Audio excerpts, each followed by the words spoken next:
இயேசு கிறிஸ்துவின் நாமத்தினாலே மீண்டும் சத்திய நேர நிகழ்ச்சியிலே உங்களை பார்ப்பதிலே மிகுந்த மகிழ்ச்சி அடைகிறோம்.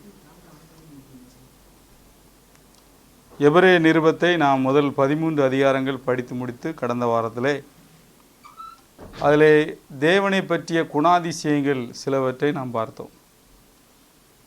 இந்த நாளிலும் இயேசு கிறிஸ்துவை பற்றிய குணாதிசயங்கள் அல்லது அவருடைய கேரக்டர் இந்த எபிரேய நிருபத்திலே எங்கெல்லாம் வருகிறது என்று நாம் பார்க்க போகிறோம். ரொம்ப உற்சாகமான ஒரு ஆர்வமான ஒரு வேதபாட வகுப்பு இது.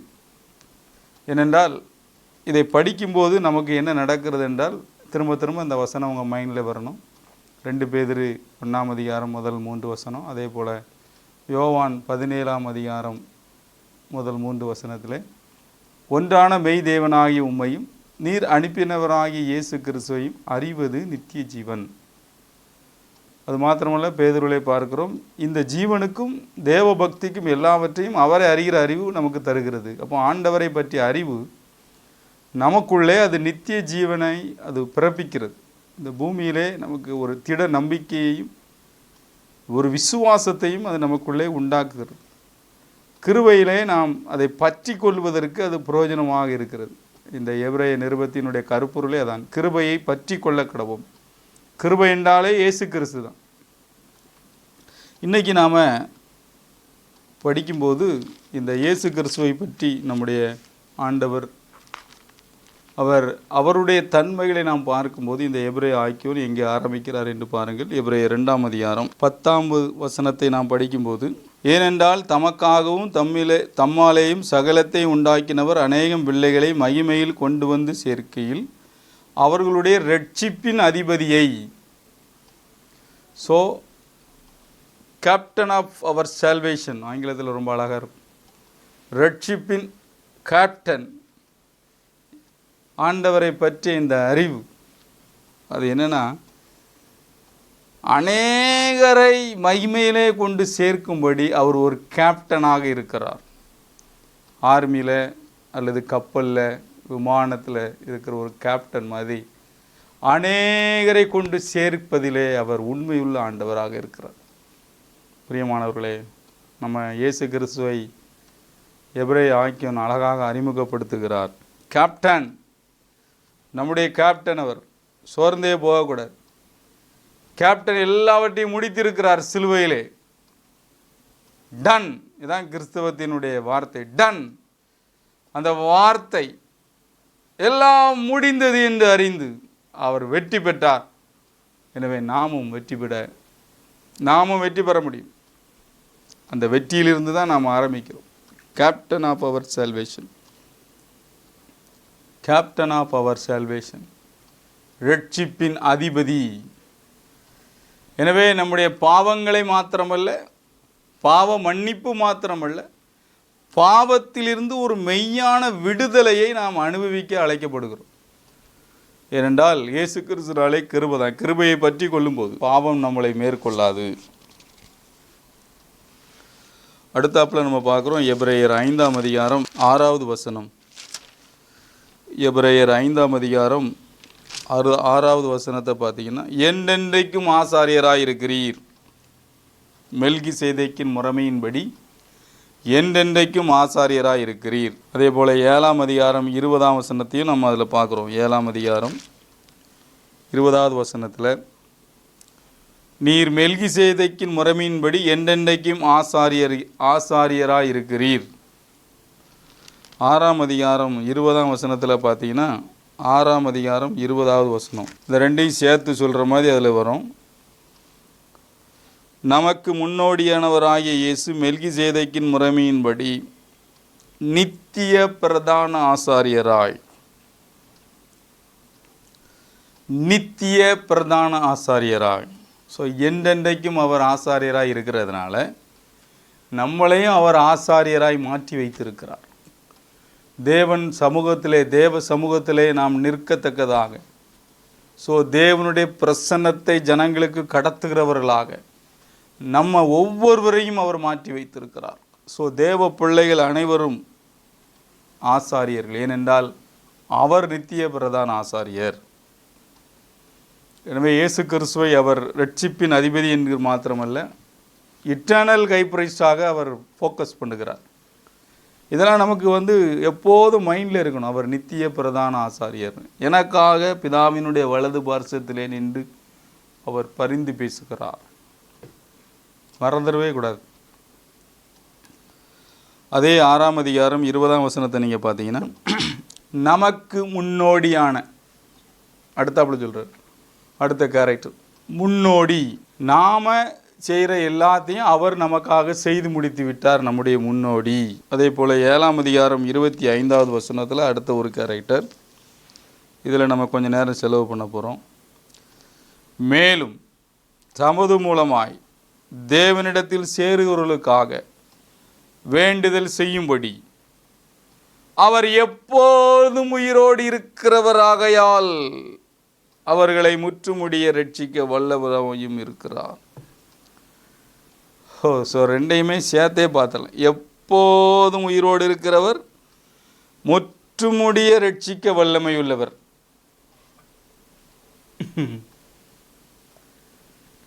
எப்போதும் உயிரோடு இருக்கிறார். கடந்த வாரத்தில் பார்த்துறோம், அவர் ஜீவனுள்ள தேவன். இப்போ இயேசு கிறிஸ்துவை பற்றி படிக்கும்போது நம்ம படிக்கிறோம், அவர் எப்போதும் உயிரோடு இருக்கிறார், ஜீவனுள்ள தேவன். அவர் நமக்குள்ளே வாசம் பண்ணுகிறார். எவ்வளவு ஒரு பெரிய காரியம்! நம்ம அடிக்கடி இதை மறந்துடுறோம். அவர் நம்மோடு இருக்கிறார் என்று சொல்லும்போது நம்முடைய வீட்டுக்குள்ளே அவர் இருக்கிறார், நமக்குள்ளே அவர் வாசம் பண்ணுகிறார். இதை உணர்த்துவதற்காக ஒரு வசனத்தை ஆவியானவர் ஞாபகப்படுத்துகிறார். இப்போ நீங்கள் பார்த்தீங்கன்னா யோவான் 14ஆம் அதிகாரத்தை நீங்கள் பார்த்தீங்கன்னா ஒரு அருமையான வசனம் உண்டு. இதை நான் இதில் லிங்க் பண்ண விரும்புகிறேன். ஒரு ஜாயிண்ட் 14ஆம் அதிகாரம் 23வது வசனம். யோவான் 14:23. இயேசு அவனுக்கு பிரயுத்தரமாக, ஒருவன் என்னில் அன்பாயிருந்தால் அவன் என் வசனத்தை கைக்கொள்வான், அவனில் என் பிதா அன்பாயிருப்பார், நாங்கள் அவனிடத்தில் வந்து அவனோடு வாசம் பண்ணுவோம். யாரெல்லாம் என் வசனத்தை எடுத்து அதை வாசித்து தியானித்து வாழ்க்கையில் கடைபிடிக்கிறாங்களோ அவங்கள்ட்ட என் பிதா அன்பாயிருப்பார், நாங்கள் அவனிடத்தில் வந்து வாசம் பண்ணுவோம். இதான் அவர் எப்போதும் உயிரோடு இருக்கிறதுனால, உயிரோடு இருக்கிற நம்ம கூட அவர் ஜாயிண்ட் ஆகிருந்தார். நீங்கள் காலையிலே எழும்பி வேதம் வாசிக்கும்போது, ஜெபிக்கும்போது, வசனங்களை மைண்டில் வச்சு அதை கை கொள்ளும்போது தினந்தோறும் அந்த 24 ஹவர்ஸ் அவர் நம்முடைய ஆவியோடு ஜாயிண்ட் ஆகிருக்கிறார். ஆவியானவர் நமக்குள்ளே இருதயத்திலே இயேசு கிறிஸ்து விசுவாசத்திலே அவர் வந்து விடுகிறார். தேவனுடைய பிரசன்னம் நம்மிடத்திலிருந்து கடந்து போகிறது. பிதா, குமாரன், பரிசுத்த ஆவியான், திருத்துவ தேவன். அதனால தான் அவர் எப்போதும் உயிரோடு இருக்கிறதுனால நம்மளை முற்றுமுடிய ரட்சிக்க வல்லமை உள்ளவராக இருக்கிறார். சோர்ந்தே போக முடியாது. அவர் என்னோடு இருக்கிறார். இந்த வார்த்தையை படிக்கும்போது அந்த ஆவியானவர் என்னுடைய ஆவியிலே எனக்கு அவரை நினைப்பூட்டுகிறார். ஆவியானவர் அவர் வேலையே இயேசு கிறிஸ்துவ நினைப்பூட்டுற வேலை தான், ரிமைண்டர். அவர் முற்றுமுடிய ரட்சிக்க வல்லமை உள்ளவர்.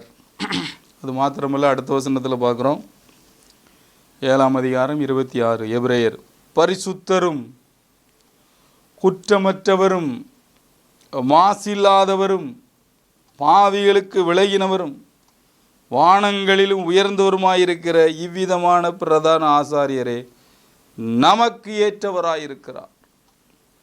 ஸோ இயேசு கிறிஸ்துவை பற்றி அழகாக ஒரு காரியம் அங்கே எழுதப்பட்டிருக்கிறது. பரிசுத்தவர், அவர் குற்றமற்றவர், மாசில்லாதவர், பாவத்தை வெறுப்பவர், ஆனால் பாவிகளுக்கு விலகினவர். அழகாக அதை போட்டிருக்கு. வானங்களிலும் உயர்ந்தவராயிருக்கிறார் இவ்விதமான பிரதான ஆசாரியரே நமக்கு ஏற்றவர். அப்போ இது இந்த இயேசு கிறிஸ்துவை நான் ஏற்றுக்கொள்ளும் போது இதே சுபாவம் எனக்குள்ளேயும் வருது, நமக்குள்ளேயும் வந்துடும். நாம் பரிசுத்தமாக மாறுறோம், நாம் குற்றமற்றவங்களாக மாற ஆரம்பிக்கும், நாம் மாசில்லாதவங்களாக இருக்கிறோம், நாம் பாவங்களுக்கு விலக முடியும், நாம் ஒரு ஆசாரியனாய் என்றென்றும் ஆண்டவரோடு இருக்க முடியும். ஒரு மகிமையான காரியம். இதை அவர் சிலுவையிலே முடித்தபடியினாலே அது அப்படியே எனக்கு டிரான்ஸ்ஃபர் ஆயிற்று, எக்ஸ்சேஞ்ச் ஆயிற்று. பாவமறியாத அவர் எனக்காக பாவமானபடினாலே நான் தேவ நீதியை பெற்றுக்கொள்ளுகிறேன். நம்ம எல்லாருக்கும் தெரியும் 2 கொரிந்தியர் 5:20 அவர் என்னுடைய பாவங்களை எல்லாம் எடுத்துக்கொண்டு அவருடைய நீதியை எனக்கு கொடுத்துட்டார். அதே மாதிரி தான் இதுவும். அவர் என்னை பரிசுத்தமாக்கி இருக்கிறார், என்னை பூரணப்படுத்தி இருக்கிறார். ஏனென்றால் அவர் பரிசுத்தர், அவர் குற்றமற்றவர், அவர் மாசு இல்லாதவர். ஸோ இந்த காரியங்கள்லாம் நமக்குள்ளே வரதான் நம்ம மைண்ட் அப்படியே மாறும். பாவத்திலிருந்து தன்னால் நம்ம விலகிரும். ஏனென்றால் அவர் அப்படி இருந்தார். இன்னொரு காரியத்தை நம்ம படிக்கலாம். எபிரேயர் 12ஆம் அதிகாரம், எபிரேயர் 12ஆம் அதிகாரம் 1வது வசனம். ஆகையால் மேகம் போன்ற இத்தனை திரளான சாட்சிகள் நம்மளை சூழ்ந்து கொண்டிருக்க பாரமான யாவற்றையும் நம்மை சுற்றி நெருங்கி நிற்கிற பாவத்தையும் தள்ளிவிட்டு விசுவாசத்தை துவக்குகிறவரும் முடிக்கிறவரும் ஆகிய இயேசுவை நோக்கி நமக்கு நியமித்திருக்கிற ஓட்டத்தில் பொறுமையோடு ஓடக்கடவோம். விசுவாசத்தை துவக்குகிறவரும் முடிக்கிறவரும். நம்ம அநேக நேரம் என்ன நினைக்கணும்னா, நாம தான் விசுவாசத்தை துவக்குறோம் அப்படின்னு நினைக்கிறோம். இன்னையிலேருந்து உங்கள் மைண்டை மாற்றிக்கிடுங்க. இயேசு கிறிஸ்துவனுடைய ஒரு உண்மையான கேரக்டர் என்னென்னா, அவர் தான் நம்மிடத்திலே விசுவாசத்தை துவக்குகிறார், அவர்தான் நம்முடைய விசுவாசத்தை முடிக்கிறார். இந்த விசுவாசம் தான் நமக்கு மெயின் கிறிஸ்தவ வாழ்க்கையில். இயேசு என் பாவத்தை மன்னித்து விட்டார், என்னுடைய நோய்களை சுமந்து விட்டார், என்னுடைய எல்லா விதமான கவலைகளையும் சிலுவையிலே சுமந்து விட்டார். அவர் என்னோடு இருக்கிறார், அவர் ஜீவனுள்ள தேவன். அது மாத்திரமல்ல, அவர் இரட்சிப்பின் அதிபதி, என்னுடைய இரட்சிப்பின் அதிபதி. அவர் என்றென்றைக்கும் ஆசாரியர், அவர் நித்திய பிரதான ஆசாரியர், அவர் எனக்கு முன்னோடி, அவர் எப்பொழுதும் உயிரோடு இருக்கிறார், அவர் என்னை முற்றுமுடிய ரட்சிக்க வல்லமை உள்ளவர், அவர் பரிசுத்தர். அதாவது இந்த மாதிரி நம்ம அவரை திரும்ப திரும்ப மைண்டில் வைத்து நாம் விசுவாசிக்கிறது அவரால் தான் விசுவாசிக்கும். நம்ம லைஃப்பில் முடிக்கிறதும் அப்படி தான் முடிக்கும். பவுல் அப்படி தான் முடித்தார். நல்ல போராட்டத்தை போராடினேன், விசுவாசத்தை காத்துக்கொண்டேன். நம்மளை முடிக்க வைக்கிறதும் அவர் தான், மறந்துடவே கூடாது. நம்மளை முடிக்க வைக்கிறவர், விசுவாசத்தை முடிக்க வைக்கிறவரும் அவர்தான். எந்த அளவுக்கு உங்கள் வாழ்க்கையில் இப்படி இயேசு கிறிஸ்துவை பற்றிதான காரியங்களை நம்ம உள்வாங்கி அதை நம்ம படிக்க ஆரம்பிக்கிறோமோ, நம்முடைய விசுவாசம் துளிர்விட வைக்கும். விசுவாசத்தை துவக்குகிறவரும் முடிக்கிறவரும், நம்முடைய விசுவாசத்தை துவக்குகிறவரும் முடிக்கிறவரும் அவர்தான். அடுத்தாப்புல நீங்கள் பார்த்தீங்கன்னா ஒரு முக்கியமான வசனம் இந்த எபிரேயரில் நம்ம எல்லாருக்கும் தெரியும். நம்ம வீட்டில் எழுதி போட்டிருப்போம், சுவரில் எழுதி போட்டிருக்கோம். 13ஆம் அதிகாரம் 8ஆம் வசனம், எபிரேயர் 13:8. இயேசு கிறிஸ்து நேற்றும் இன்றும் என்றும் மாறாதவர். இயேசு கிறிஸ்து நேற்றும் இன்றும் என்றும் மாறாதவர்.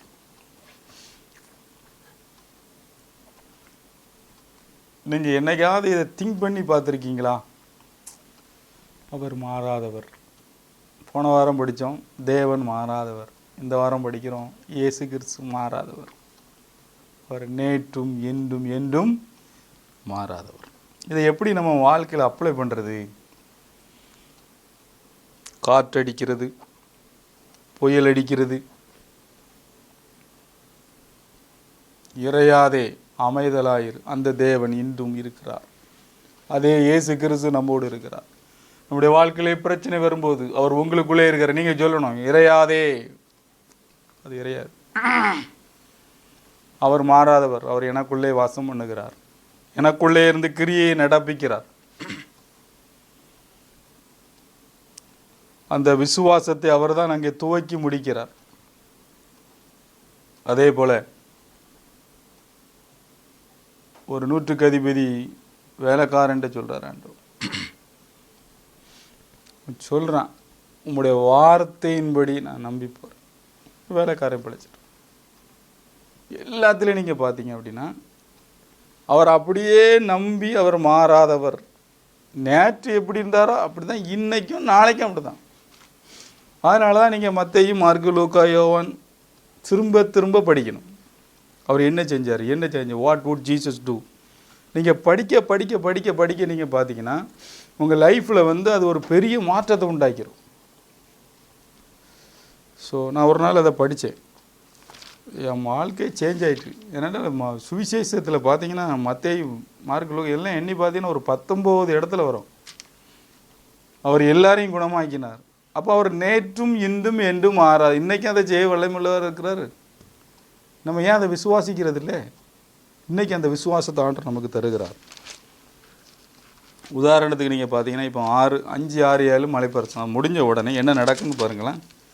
8ஆம் அதிகாரம் ஸ்டார்ட் ஆகும்போதே 1ஆம் வசனத்துலேருந்து நீங்கள் பார்த்தீங்கன்னா அருமையாக இருக்கும். ஒரு குஷ்டரோகி சுகமாகிறார்.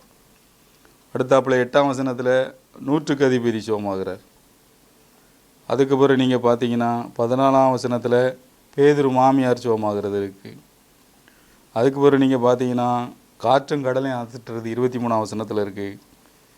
திரும்ப நீங்கள் பார்த்தீங்கன்னா 28ஆம் வசனத்தில் பிசாசு பிடிச்ச 2 பேர் சோமாடைகிறது இருக்குது. 9ஆம் அதிகாரம் பார்த்தீங்கன்னா 1ஆம் வசனத்தில் திமிர் வாதக்காரன் சோமாகிறது இருக்குது. திரும்ப 18ஆம் வசனத்தில் பார்த்தீங்கன்னா பெரும்பாடுள்ள ஸ்திரீ. திரும்ப 27ஆம் வசனத்தில் 2 குருடர் பார்வையடைகிறது. 32ஆம் வசனத்தில் ஒரு ஊமையின் பேசுகிறது இருக்குது. 35ஆம் வசனத்தில் போட்டிருக்கு சகல வியாதிகளையும் சகல நோய்களையும் நீக்கி அவர்களை சுஸ்தமாக்கினார். 10ஆம் அதிகாரத்தில் போட்டிருக்கு அப்பொழுது அவர் தம்முடைய 12 சீசர்களையும் தம்மிடத்தில் அவர்களது அசுத்த ஆவிகளை துரத்தவும் சகல வியாதிகளையும் சகல நோய்களையும் நீக்கவும் அவர்களுக்கு அதிகாரம் கொடுத்தார். நேற்றும் இன்றும் என்றும் மாறாதவர். அதே அதிகாரத்தை நமக்கு கொடுத்துருக்கிறார். பிசாசுகளை துரத்தவும் வியாதிகளை சுகமாக்கவும். நம்ம எங்கே பயன்படுத்துறதே இல்லையா? வசனத்தை அற்புதத்தினாலும் அடையாளத்தினாலும் அவர் உறுதிப்படுத்துகிறார். கேட்டுக்கொண்டிருக்கிற செய்தி தேவ செய்தி தான். அது எப்படி கன்ஃபார்மாக தெரியும்? நீங்கள் இந்த செய்தியை கேட்குறீங்க, இதை அப்படியே விசுவாசிக்கிறீங்க. நேற்றே இன்றும் என்றும் மாறாதவர், அன்னைக்கு ஜோமாக்கினார் இன்றைக்கும் ஜோமாக்குறான்னு சொல்லி நீங்கள் விசுவாசிக்க ஆரம்பிக்கும் போது இப்பொழுதே அற்புதம் நடந்துடும். அதான் இந்த வார்த்தையை நாம் தியானிப்பதினுடைய ஒரு பெரிய காரியம். அவர் நேற்றும் இன்றும் என்று மாறாதவர். வாழ்க்கையே இதை திங்க் பண்ண அப்படியே சேஞ்ச் ஆயிரும். அடுத்தாப்புல நீங்கள் பார்த்தீங்கன்னா எபிரேயர் 12ஆம் அதிகாரம் 24வது வசனம். எபிரேயர் 12:24. புது உடன்படிக்கையின் மத்தியஸ்தராக இருக்கிற இயேசுவினத்திற்கும். ஸோ அடுத்தாப்புல அவருக்கு ஒரு டைட்டில் என்ன போடுறாங்க அப்படின்னா புது உடன்படிக்கையின் மத்தியஸ்தர். இந்த எபிரேய ஆக்கியம் நியூ கவனன்ட் மீடியேட்டர். அது என்ன நியூ கவனன்ட்? பிரியமானவர்களே, இதெல்லாம் இந்த எபிரேய நிருபன் வந்து அதிலே தான் முங்கி இருக்கார். நமக்கு அது புதுசாக தெரியும். ஆனால் பைபிளில் நீங்கள் பார்த்தீங்கன்னா புதிய உடன்படிக்கை அது வேற அப்படிங்கிறார். பழைய உடன்படிக்கை வேற, புதிய உடன்படிக்கை வேற. இந்த புதிய உடன்படிக்கை இயேசு கிறிஸ்து தம்முடைய இரத்தத்தினாலே நம்மோடு உடன்படிக்கை பண்ணியிருக்கிறார். பழைய உடன்படிக்கையில் மேய்ப்பனுக்காக ஆடு வெட்டப்பட்டது. புதிய உடன்படிக்கையிலே ஆடுகளுக்காக மேய்ப்பன் வெட்டப்படுகிறார். எவ்வளோ பெரிய வித்தியாசம் பாருங்கள். அவர் தான் மீடியேட்டர் தேவனுக்கும் மனிதனுக்கும் இடையில். ஒரு மகிழ்ச்சியான செய்தி அது. புது உடன்படிக்கையின் ஆசீர்வாதங்கள் என்ன? அதை இயேசு கிறிஸ்து என்ன பண்ணி வச்சிருக்காரு? இதே எபிரேயரில் நீங்கள் 8ஆம் அதிகாரத்தையும் 10ஆம் அதிகாரத்தையும் படிச்சிங்கன்னா அது ரொம்ப அழகாக இருக்கும். அதில் பார்த்தீங்கன்னா 12ஆம் வசனத்தில் இருக்குது. எபிரேயர் 8:8. நான் அவர்கள் அநியாயங்களை கிருபையாய் மன்னித்து அவர்கள் பாவங்களையும் அக்கிரமங்களையும் இனி நினையாமல் இருப்பேன் என்று கர்த்தர் சொல்லுகிறார். புது உடன்படிக்கை என்று அவர் சொல்லுகிறதினாலே முந்தினதை பழமையாக்கினார். இதை நீங்கள் திங்க் பண்ண தான் உங்களுக்கு அந்த லைஃப்பை என்ஜாயபிள் பண்ண முடியும். 10ஆம் வசனத்தில் போட்டிருக்கு, அந்நாட்களுக்கு பின்பு நான் இஸ்ரவேல் குடும்பத்தோடு பண்ணும் உடன்படிக்கை. அது என்ன புது உடன்படிக்கை? என்னுடைய பிரமாணங்களை அவருடைய மனதிலே வைத்து அவர்களுடைய இருதயங்களிலே அவைகளை எழுதுவேன். அவர்கள் தேவனாய் இருப்பேன், அவர்கள் என் ஜனமாய் இருப்பார். இருதயத்திலே அவர் எழுதுகிறார். என்ன எழுதுகிறார்? என்னுடைய எல்லா பிரமாணங்களையும் அவர்கள் இருதயத்திலே எழுதுவேன் என்று சொல்லுகிறார். அது என்ன? அதான் புது உடன்படிக்கை. பழைய உடன்படிக்கையில் கொலை செய்கிறது பாவம். புது உடன்படிக்கையில் இயேசு சொல்கிறாரு, சகோதரனை நியாயம் இல்லாமல் பகைத்தாலே பாவம், அது கொலை அப்படிங்கிறார். அப்போ அந்த உடன்படிக்கையோட இதை ஸ்டாண்டர்ட் ஆக்கிட்டார், பயங்கர ஸ்டாண்டர்ட். அங்கே விபச்சாரம் செய்தால் தான் பாவம், இங்கே அப்படி இல்லை, இச்சையோடு பார்த்தாலே அது ஒரு பாவம். அப்போ இதை எப்படி, அதையே கைக்கொள்ள முடியல, இதை எப்படி கைக்கொள்வது? அதுக்கு தான் அவர் சொல்கிறாரு, உன் ஆவியில் ஏன் ஆவி ஜாயிண்ட் ஆயிரும், மனதிலே நான் எழுதுகிறேன். உனக்குள்ளே இயேசு கிறிஸ்து இருக்கிறார், அவர் நேற்றும் இன்றும் என்றும் மாறாதவர், ஒரு புது உடன்படிக்கையின் மத்தியஸ்தர். உனக்காக அவர் பிதாவின் இடத்துல பரிந்து பேசுகிறது மாத்திரமில்லை, உன் பழைய மனுஷன் மரித்து உனக்குள்ளே ஒரு புதிய மனுஷன் சிருஷ்டிக்கப்படுகிறான். ஒருவன் கிறிஸ்துவுக்குள் வரும்போது பழையவெல்லாம் ஒளிஞ்சு போய் புதிய மனுஷனாகி புதிய ஆவி அவனுக்குள்ளே, புது சிருஷ்டி, புது ஆவி, புது மனிதன். அதனால் தேவ ஆவியானவர் அந்த புது ஆவியில் ஜாயிண்ட் ஆகி, எனக்குள்ளே ஜாயிண்ட் ஆகி இந்த வசனங்களை ரொம்ப ஈஸி இல்லை. எனக்குள்ளே ஆண்டவர் இயேசு கிறிஸ்து எல்லாத்தையும் முடிச்சிருக்காரு. அப்போ இதை நான் செய்வது எனக்கு ரொம்ப ஈஸியாக இருக்கும். அதனால தான் ஒருவன் கிறிஸ்துவுக்குள் இருந்தால் புது சிருஷ்டி, பழையவைகள் எல்லாம் ஒளிந்து போன. இதுதான் புது உடன்படிக்கை. என்னுடைய பழைய மனிதன் நாளுக்கு நாள் அப்படியே கீழே போய் ஒரேடியாக அவன் சிலுவையில் மறித்து அவன் என்ன செய்கிறான் அப்படின்னா, புதிய மனிதன் புதிய ஆவியினாலே இந்த வசனங்களை கை கொள்வதிலே ரொம்ப எளிதாக இருக்கிறது. ஏனென்றால் கிறிஸ்து அதை செய்ய வைக்கிறார், கிருபை அதை செய்ய வைக்கிறது. அதனால தான் அந்த வசனத்தில் ரோமர் 6:14 ரொம்ப தெளிவாக இருக்கும். நீங்கள் நியாயப்பிரமாணத்திற்கு கீழ்ப்பட்டிராமல் கிருபைக்கு கீழ்ப்பட்டிருக்கிறபடியினால் பாவம் உங்களை மேற்கொள்ளாது. அதே போல் பேதுரு சொல்லுவார், 1 பேதுரு 4:1-2 நீங்கள் படித்து பார்த்தீங்கன்னா, இப்படிப்பட்ட சிந்தையை நீங்கள் ஆயுதமாக தரித்து கொள்ளும்போது பாவங்களை விட்டு ஓய்ந்திருப்பான். 1 யோவான் 3:1 இந்த தேவனுடைய வித்து அவனுக்குள்ளே கிடக்கிறதுனால அவன் பாவம் செய்ய மாட்டான். அந்த ஸ்டாண்டர்டை கொண்டு வந்துருந்தார், ஸ்டெப் பை ஸ்டெப்பா. பிரியமானவர்களே, 5:19 சொல்கிறார் 1 யோவானில், தேவனால் பிறந்த எவனும் பாவம் செய்யான், ஏனென்றால் தன்னை காக்கிறான், பொல்லாங்கன் அவனை தொடான். உங்களுக்குள்ளே தேவ ஆவியானவர் வரும்போது, உங்களுக்குள்ளே தேவ ஆவியானவர் வாசம் பண்ணும்போது, உங்களுக்குள்ளே விசுவாசத்தில் கிறிஸ்து வாசமாக இருக்கும்போது அந்த வசனங்களை அப்படியே கீழ்ப்படிவதற்கு நமக்கு லகுவாக எஃபர்ட்லெஸ்ஸாக மாறிவிடுகிறது. இதுதான் கிரேஸ், புதிய உடன்படிக்கை என்று சொல்லுகிறோம். இதுக்கு மத்தியஸ்தர் இயேசு கிறிஸ்து, புது உடன்படிக்கையின் மத்தியஸ்தர் அவர். அது மாத்திரமல்ல, எபிரேயர் 13:20 இந்த நிருபத்தை முடிக்கும்போது அடுத்தாப்புல ஒரு போக்கஸ் அங்கே இருக்கிறது. நித்திய உடன்படிக்கையின் இரத்தத்தினாலே, அந்த புது உடன்படிக்கைக்கு பேரே நித்திய உடன்படிக்கை, அது இரத்தத்தினாலே ஆடுகளுடைய பெரிய மேய்ப்பரான நம்முடைய கர்த்தராக இயேசுவை மரித்தோரிந்து ஏறி பண்ணின சமாதானத்தின் தேவன். அங்கே போட்டிருக்கு, ஆடுகளின் பெரிய மேய்ப்பர், பெரிய மேய்ப்பர் அவர். குட் ஷெப்பர்ட் மாத்திரமல்ல, கிரேட் ஷெப்பர்ட், பெரிய மேய்ப்பர். நம்முடைய வாழ்க்கையில் இப்படி ஆண்டவரை பற்றிய ஒரு அறிவு நம்மளை என்னதான் உண்டாக்கிறோம் அப்படின்னா, நல்ல நற்கிரியைகளை செய்வதற்கு நம்மளை அப்படியே மாற்றிடுது. அடுத்த வசனத்தில் அப்படி தான் வரும், உங்களிலே நடப்பித்து உங்களுக்குள்ளே சகல விதமான நற்கிரியைகளை பண்ணுகிற தேவன். மறந்துடக்கூடாது. இரட்சிப்பின் அதிபதி, என்றென்றைக்கும் ஆசாரியர், நித்திய பிரதான ஆசாரியர், நமக்கு முன்னோடியானவர், எப்பொழுதும் உயிரோடு இருக்கிறவர், முற்றுமுடிய ரட்சிக்க வல்லமையுள்ளவர், பரிசுத்தமுள்ளவர், குற்றமிட்டவர், மாசு இல்லாதவர், விசுவாசத்தை துவக்குகிறவரும் முடிக்கிறவரும், நேற்றும் இன்றும் என்றும் மாறாதவரும், புது உடன்படிக்கையின் மத்தியஸ்தர், பெரிய மேய்ப்பர்.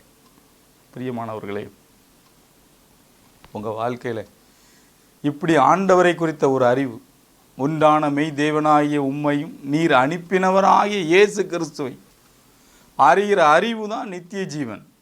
அது நம்மளை வாழ வைக்கிறது.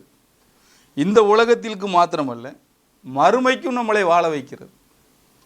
ஸோ அவர் என்னோடு ஒரு புது உடன்படிக்கை இரத்தத்தை அவர் சிந்தி இருக்கிறார். என்னுடைய பாவத்தையெல்லாம் அவர் வெடித்து விட்டு என் தேவ நீதி எனக்கு உடுத்தி வைக்கிறார். அது மாத்திரமல்ல, எல்லாவற்றையும் டோட்டல் பேக்கேஜ், என்னுடைய பாவத்தை மாத்திரமல்ல, சாபத்தை மாத்திரமல்ல, தரித்திரத்தை மாத்திரமல்ல, என்னுடைய நோய்களை மாத்திரமல்ல, என்னுடைய கவலைகளை மாத்திரமல்ல, என்னுடைய எல்லா விதமான அதாவது மரண பயத்தை மாத்திரமல்ல, எல்லாவற்றையும் அவர் க்ளோஸ் பண்ணி எல்லாத்தையும் எக்ஸ்சேஞ்ச் பண்ணிட்டார். பாவத்திற்கு பதிலாக பரிசுத்தத்தையும், சாபத்திற்கு பதிலாக ஆசீர்வாதத்தையும், நோய்க்கு பதிலாக அவர் தெய்வீக சுகத்தையும், அவர் எல்லா விதமான மரண பயத்திற்கு பதிலாக எனக்கு நித்திய ஜீவனை, உயிர்த்தெழுதலின் நம்பிக்கையும் தந்து விட்டார். எக்ஸ்சேஞ்ச். அது மாத்திரமல்ல,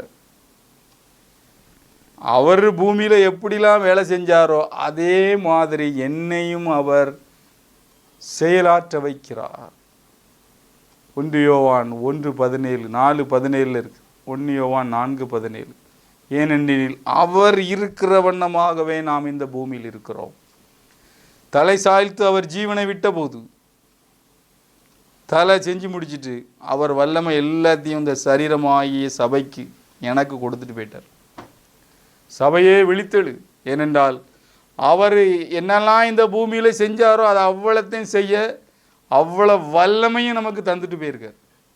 வானத்திலும் பூமியிலும் சகல அதிகாரம் உங்களுக்கு இருக்கு, ஆகையால் புறப்பட்டு போங்கள்.